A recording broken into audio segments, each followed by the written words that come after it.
All right, future nurses, welcome. Today, we are diving into a skill that is absolutely fundamental to your practice, medication reconstitution.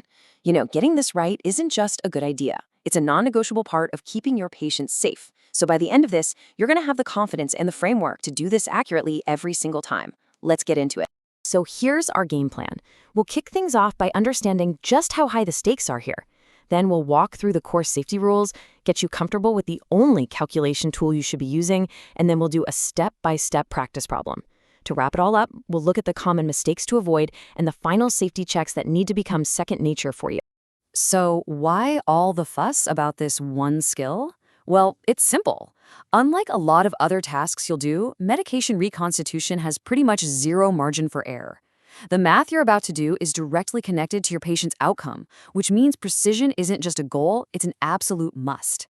And look at this. This quote from the Institute for Safe Medication Practices really nails it.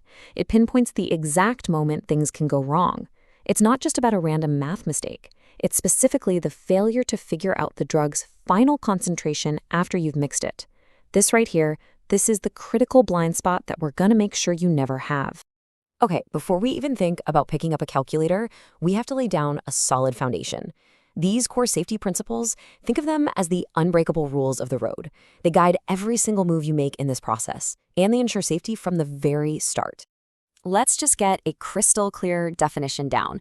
So what is it? Well, a lot of drugs come in a powdered form because it keeps them stable and gives them a longer shelf life.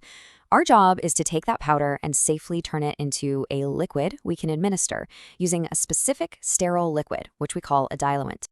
I want you to think of these 5 steps as your pre-flight checklist. They are absolutely non-negotiable. You verify the order and the 6 rights, you follow the manufacturer's specific directions, you maintain a sterile field, and you check the drug stability. But pay special attention to number 4, labeling everything clearly with the new concentration. This one little action directly prevents that common error we just talked about. Seriously, these steps have to become automatic for you. All right, let's talk math. Now, you might see other ways to calculate doses out there, but in modern nursing, there is one method that is considered the gold standard because it is hands down the safest, and that's dimensional analysis. So why is this the gold standard? Because it's like having guardrails for your math. Dimensional analysis forces you to set up the problem in a way that the units you don't want, like milligrams, literally cancel each other out, leaving you with only the unit you do want, like milliliters. It's basically a built-in error-checking system, which is why we use it. Now for the fun part.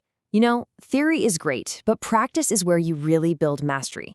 So let's walk through a real-world example together. Okay, knowing how to do it right is one thing, but knowing how it can all go wrong is just as critical. Let's take a look at the most common errors so you can be on the lookout for them in your own practice. Every one of these is a potential patient safety issue. Using the wrong diluent could actually inactivate the drug or cause a harmful reaction. And as we just saw, forgetting to convert your units isn't a tiny mistake. It could lead to a massive overdose.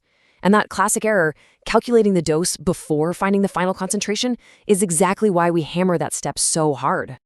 Let's bring it all home with the professional habits that really separate a novice from an expert.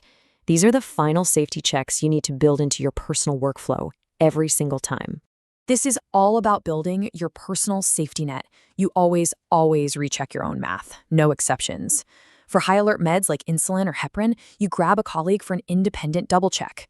Your pharmacist is your best friend here. If anything is unclear, call them. And honestly, the most important rule of all, trust your gut. If something feels off or if you have any doubt, you stop. You don't move forward until you are 100% certain.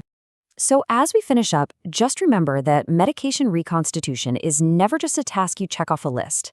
It's a huge professional responsibility. The math, the steps, the safety checks, they are all a reflection of your commitment to your patient's well-being. So the real question to take with you is this: how are you going to make these habits so ingrained that they become a core part of who you are as a nurse?